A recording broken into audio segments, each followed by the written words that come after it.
We go. Walnut and the Coach, season 2, episode 2. Here we are. Coach Jim Stroker. Yes, brother. Thank you for being here.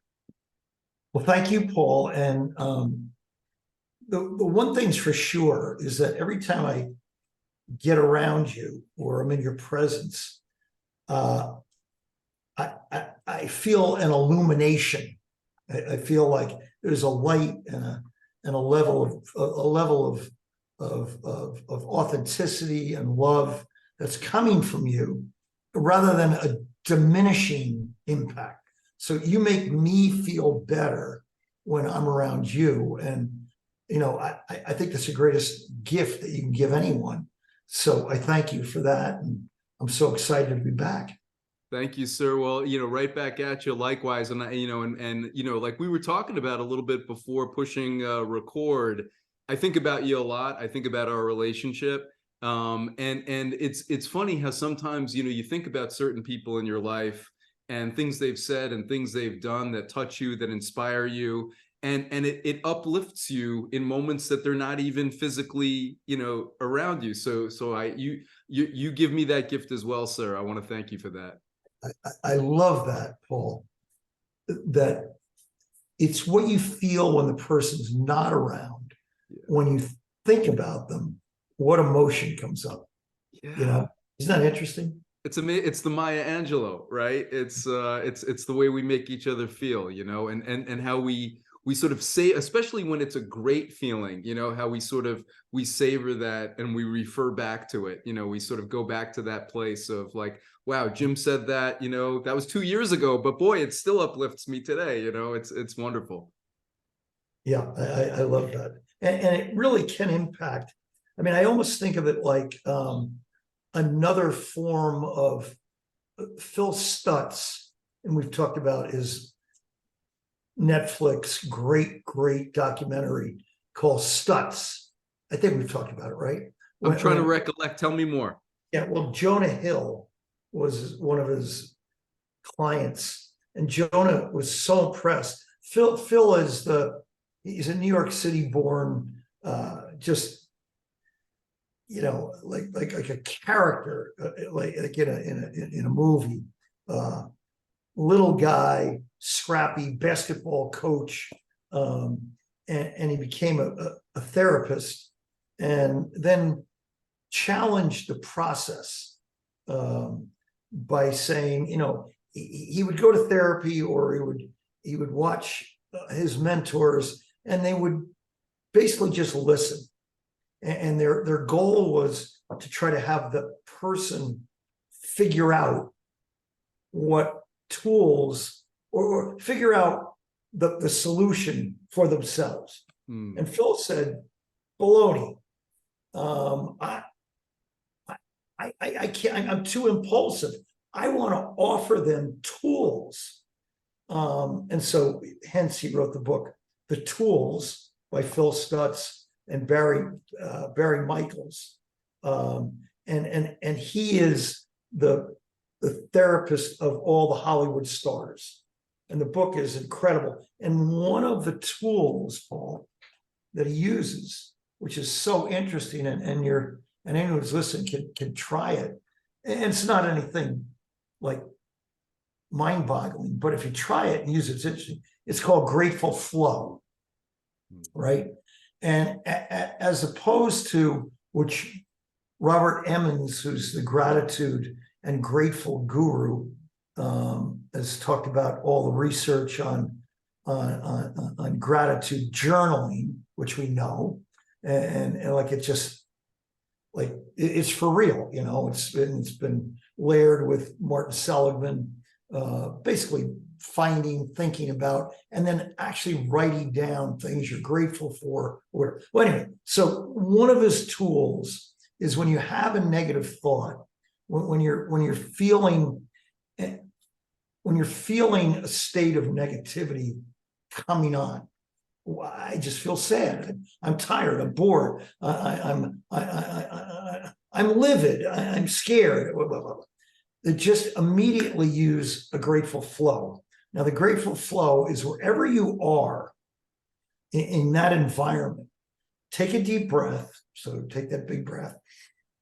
And then look around in that environment you're in and start to be grateful for, again, so for me, I'm looking at you. I'm so grateful for our relationship.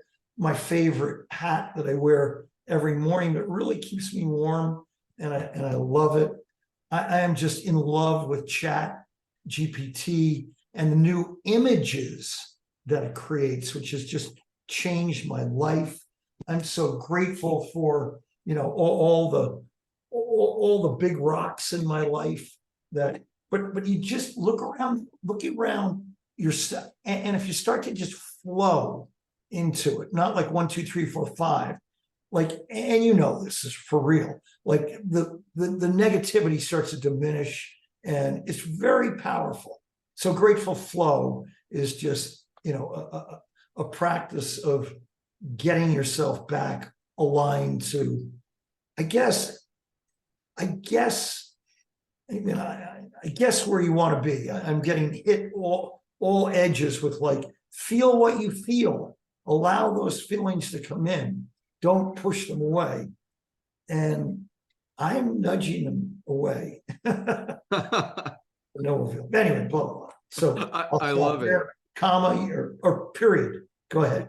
Yeah, no, this is great. You've inspired a lot of my thinking here. You know, thoughts are coming to me. I mean, one is, you know, it's interesting how gratitude, as you say, you know, is this really, really powerful, you know, tool or thing in our lives, you know, and it helps us. I think it helps ground us. You know, it does sort of combat the negativity. I mean, I think, you know, we've talked about, you know, whether it's, you know, all of those negative emotions, I think that you reference, you know, whether it's fear or anger or frustration or, you know, any of those kinds of, you know, negative states. You know, gratitude is a powerful antidote, and you know, and similar to you, you know, I too keep a daily gratitude journal. You know, something I've been doing the last several years. Yeah, I wish I'd been doing it for 20 years, but you know, at least the last you know, 3 or 4 years, and it's a really powerful grounding thing, and it's interesting because, you know, I think a lot about, and you and I were talking, you know, earlier today about, you know, so much in life is about the power to choose our response, you know, to situations, events. You know, these kinds of things. And gratitude, I think, is one of those tools. You know, I think it's one of the tools in the toolkit that helps us, you know, really helps us in choosing the best response, you know, and sort of actualizing that best version of ourselves in any given moment. It is, I think it's one of those really powerful and critical tools. You know, you can't not have it in the kit. You know, it's essential. Yeah, I think it really is. And you know, maybe we've talked in the past about it, but you know, have you seen the mood meter? Dr. Mark Brackett out of Yale. I don't think so. Dr. Mark Brackett out of Yale is he's kind of the emotional hot guy right now. Is this the guy who's done some stuff with Brene Brown? He's been on everything. Yes, yeah, okay.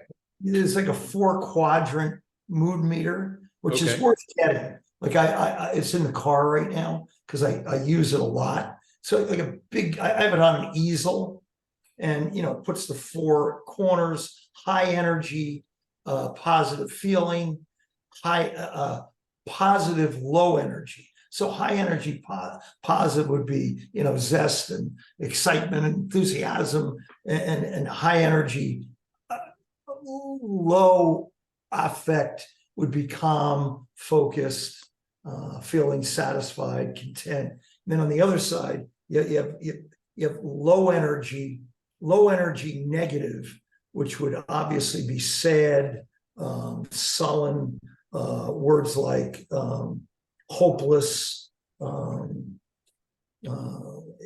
then high energy negative would be, you know, frustrated, livid, mad, angry, I'm really pissed off. So you got these 4 quadrants, and obviously his big thing is, to be able to label what you feel, and maybe we've talked about this, rather than just, how are you doing, Paul? I'm mad. How you doing, Jim? I'm happy. Well, really, are you, what is it that you are? To be able to actually label them is so interesting, because lonely is a lot different than mad. I'm feeling not accepted is a lot different than, being angry. So it just, I'm loving, to some extent, the emotional thing. I'm being called to get into this, because how's it going, Jim? Great. No, Jim, really tell me how. No, it's great, and people don't like that. Yeah, they think I'm inauthentic, or like, you drive me nuts, because why don't you just be something like we are, which is, so you're not expressing that you don't feel good. And quite frankly, my gratitude level, 1 through 100, 100 is 100. And you can say, oh, really? Yeah, the things I've been through, the gifts we've gotten, the breaks we've been given, how God has helped us. I'm sorry, I'm in the 100 range. Now, if tomorrow my grandson ends up in the hospital, or my child ends up finding out they have cancer, I'm not going to be great. So if everyone I love, and again, this is very egotistical, if everyone I love is not near death, or just received information that there's some fatal, then I'm up in the 100 range. Now, we've got stuff going on in the world. What about that, Jim? Are you still 100? So it's just, for me, Paul, I've got to do work, and I can't get pulled down. I'm 70, I'm gonna be 72 in March. Tomorrow could be my last day. I just can't afford to be dragged down by things that I can't control. And that might sound small, but I can't. My energy is crucial, and I work my ass off to keep my energy level high. And it takes a lot of work. yeah, yeah. No, that's fantastic. Well, I again, I'm inspired, because I think, I think part of your contribution, like part of your contribution to humanity is actualizing this greatest version of yourself, right? And so when you work on, like you said, it's work, it's not automatic, right? It's work.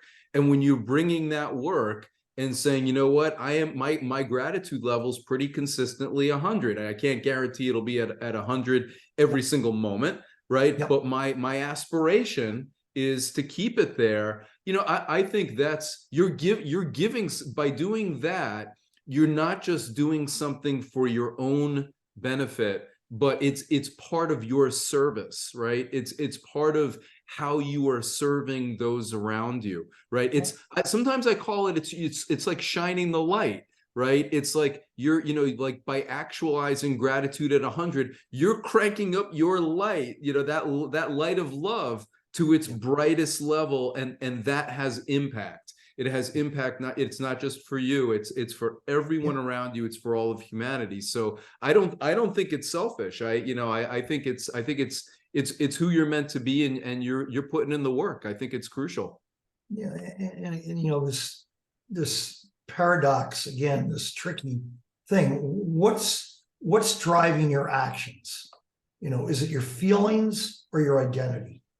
Right? Which has the higher power source?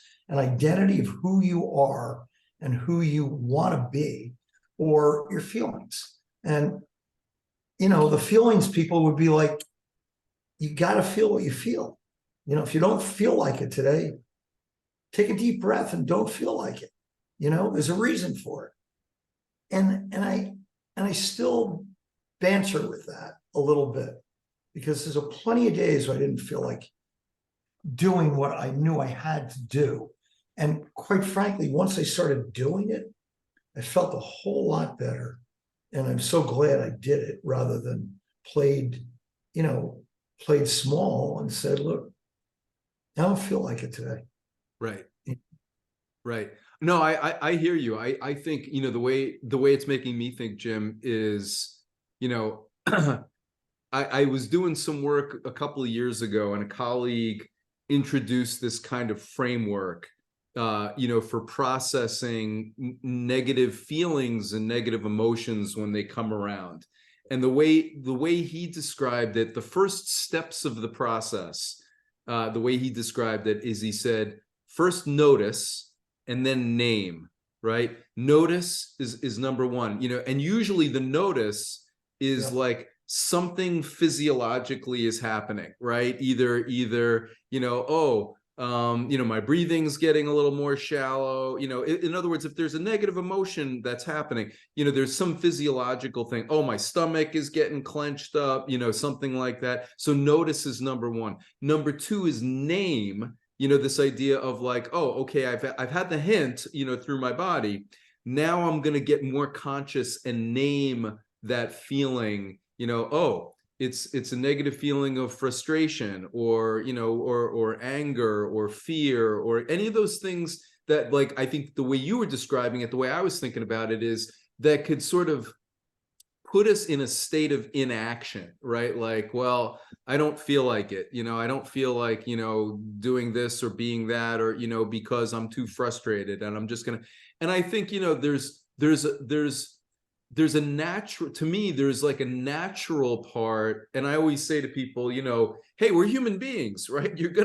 We're gonna feel, like we're gonna feel negative, feelings and emotions sometimes. We're not we're not immune to that, but processing through that. In other words, not just staying in that state of, and because the third step of this framework, notice, name, is neutralize. Right. Yeah. So, if I'm feeling some negative emotion and I've identified it, oh, I'm feeling frustrated, I'm feeling anger, or whatever these things are. I don't want to stay in that state, right? Like, in other words, staying in that state of anger for 3 weeks or a lifetime, that doesn't serve me well. It doesn't serve, it doesn't serve the purpose, to the way you described it. It doesn't serve who I want to be. Right. Like, it doesn't serve, the person that the best version of myself that I want to actualize. So, the feeling of it, like the sort of like the notice and then the name, I think that that's a good process. But then the neutralize is critical, to say like, okay, I don't want to stay in the negative state. It's, like the fact that a negative state came on, that's part of being a human being, but the will, the sort of like commitment to say, this staying in this state for an extended time does not serve me, and it doesn't help actualize who I want to be. So that's the way I think about it. Yeah, I think it's great having those tools to regulate, and knowing what they are, and being able to right now be able to tell anyone, look, what are the 3 things you do when you're not feeling the way you want to feel? Because, yesterday I had a great day, and then I went up to walk Allie's baby, Jessie, in the stroller. It was cold out, and the timing was kind of kooky, crazy. So I ate before I went up because I want to have enough energy, which I never do so early. So I ate, and then I pushed Jessie for about an hour in the stroller, and my blood sugar level got all screwed up.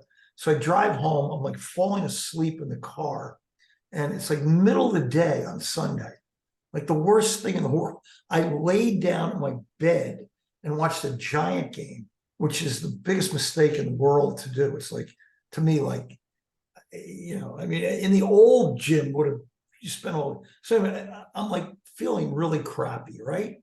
And I just don't feel good. And I should be so happy. So what do you do here? What are the tools that you use?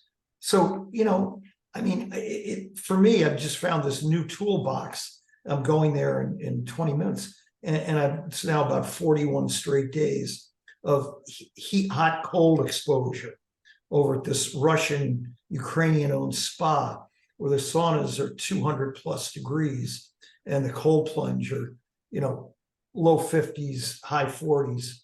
And I went over there for about an hour and a half and did that.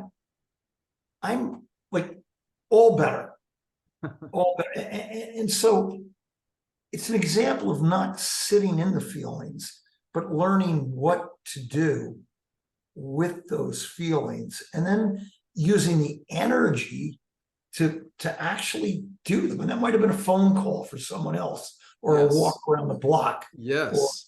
Or to write in your journal about how you feel. But I know one thing's for sure, that cold exposure, it is just beyond, and they used to use that with suicide. People trying to commit suicide, they throw a cold bucket of water over their head to just, the dopamine kick on it is just incredible.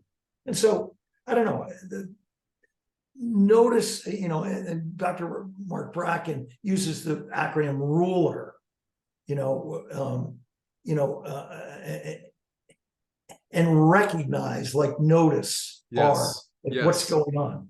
Understand, understand what is the feeling, right? And then L, label it. Like, that's not mad, that's feeling unappreciated, right? Yes. And then the E for him is to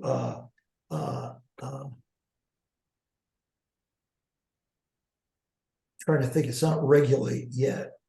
It's I forget the E. And then the R is, how are you going to I really sloppily screwed that up, regulate, but same thing, but playing with your emotions.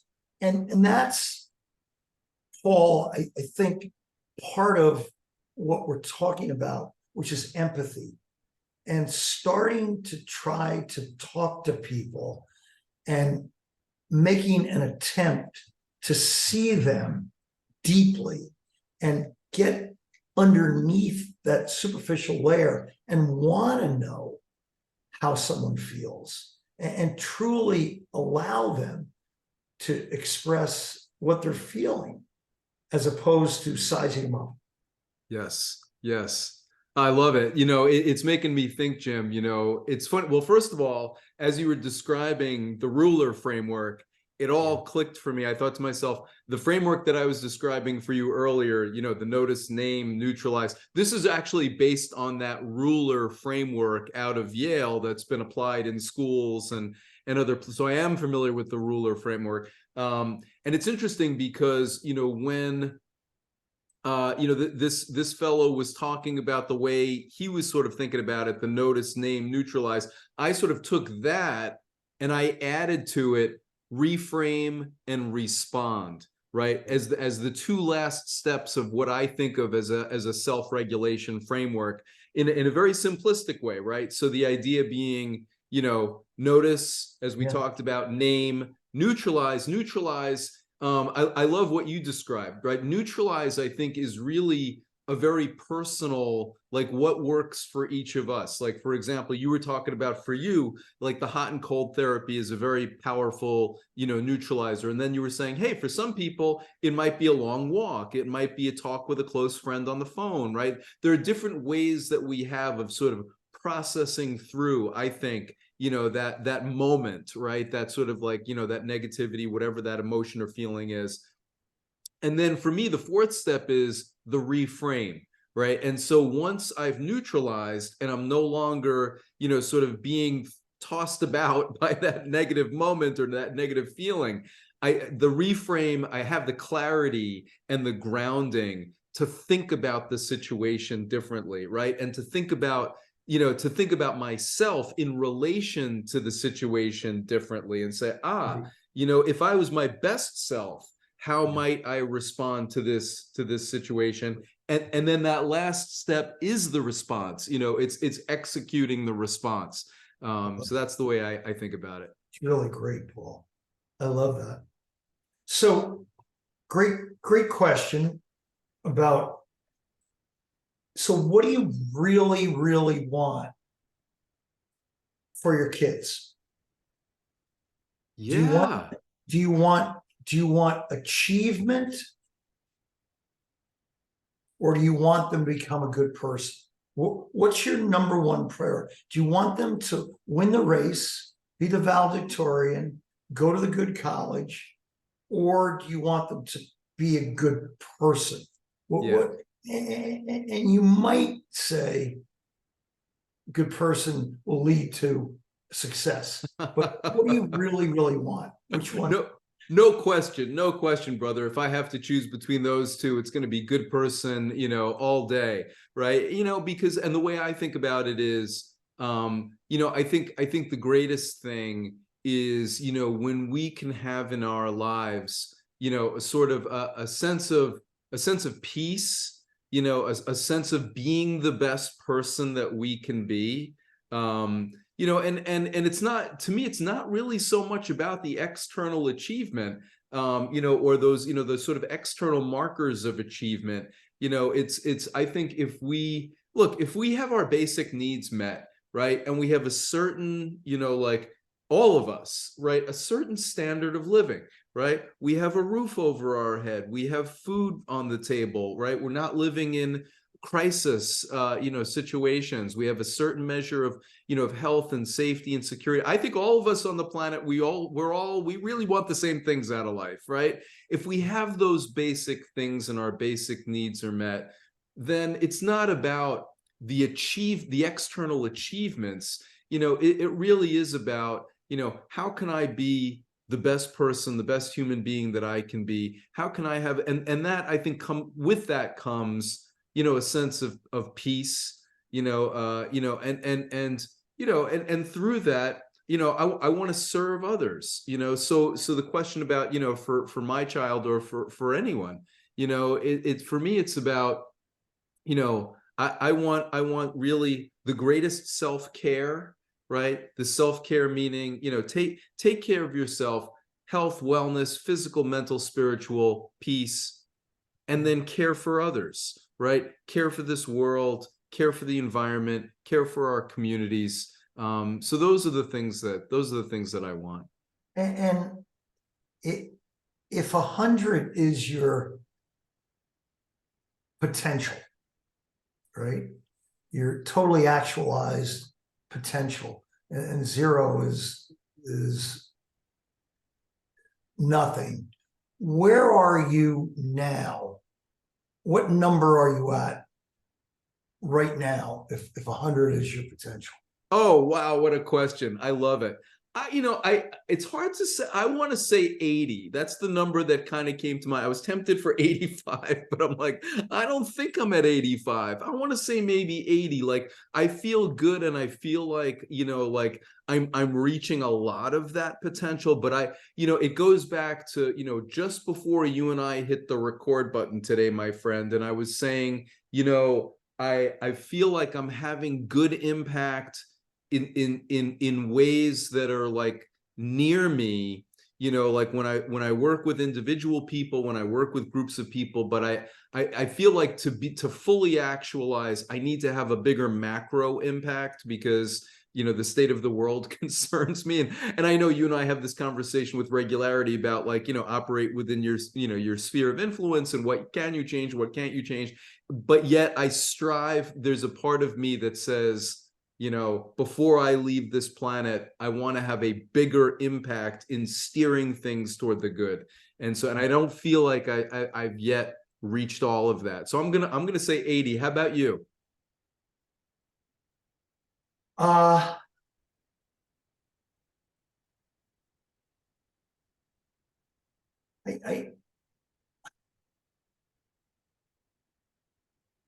probably 86.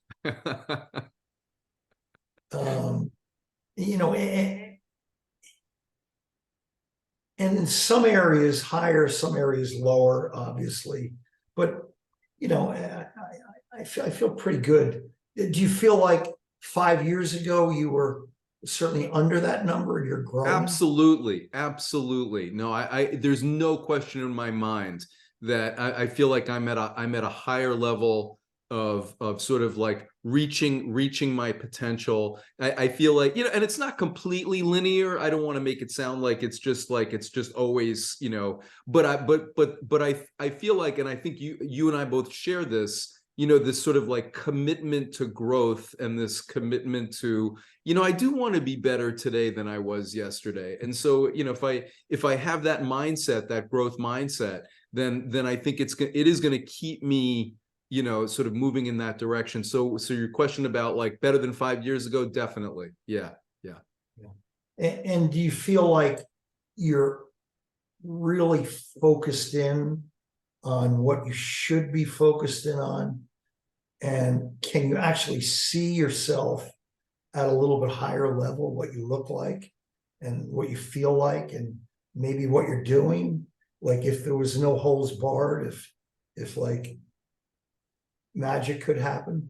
I'm striving for that visualization. I think that's one of my sort of growth areas, and this goes back to what I was mentioning before about like how, again, I think about me and again, I think about you too, right? Like, how can we have more macro impact?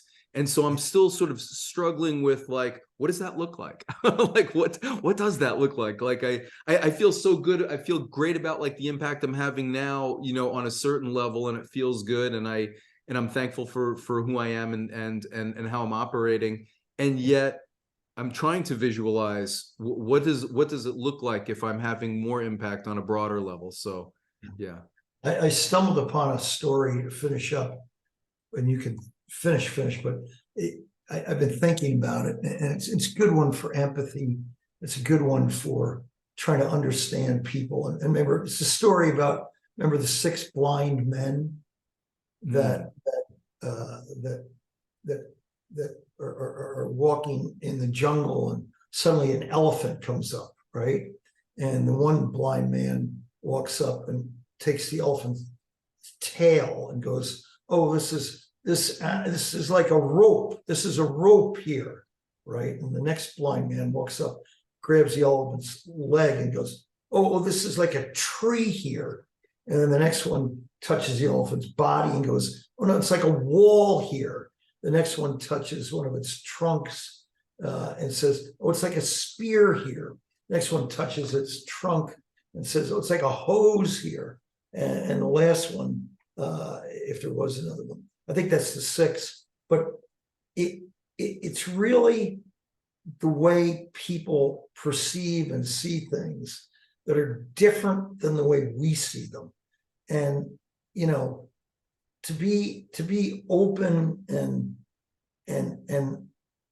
start to see people's feelings as not right or wrong, but the way they see them based on their lives and what they've been through, I think is something that, all the judgment and the opinions and that we do with ourselves and other people, that's just something I'd like to notice that I'm doing it more, and try to take a deep breath and not do it. So just a thought. I love it. Well, this is a great, we'll bring it in for a landing here. I'll respond to that, and then we'll land it. But I gotta say, you've opened the door for a big conversation for next time, brother. Because what you just said, and I love the story of the blind men and the elephant. It makes me think about, the elephant in some respect to me represents reality. Like the totality of truth. And any one perception doesn't necessarily have the totality, and interestingly, all of those perceptions have some accuracy, but yet when you put them together, you have this sort of bigger appreciation for the reality, and realizing it does take these different perspectives. And it's interesting because, and this for me is the tempting conversation for next time, is sometimes I think oftentimes these days, I think, when we have these different perceptions, you know, you may see something one way and I see something another way. And so our perceptions of the world are different. And yet there's beneath those perceptions, there's a common humanity, right? And there's and I think oftentimes that's where we don't connect enough around the common humanity. We seem to gravitate toward, no, I want you to see it my way. No, you want me to see it your way, right? And like you, because you think it's a wall and I think it's a tree trunk, and you know, like, right? And we start debating, right? Like rather than, you know, sort of like say, okay, let's, instead of arguing about our perceptions, right? Let's find this deeper connection, right? This humanity. Blending. Yeah. That's a lot of stolen material here today. Great stuff. Great It's stuff. great. It's great. You know, that's the way art works, right? Is art. It's you know, I feel like we're synthesizing. You know, we can call it stealing. I say we're synthesizing some great thinking and putting it all together a certain way. Yeah. Beautiful. All right, my friend. All right, brother. Great day. Love you, and we'll be back in touch. Love you. Namaste. Namaste.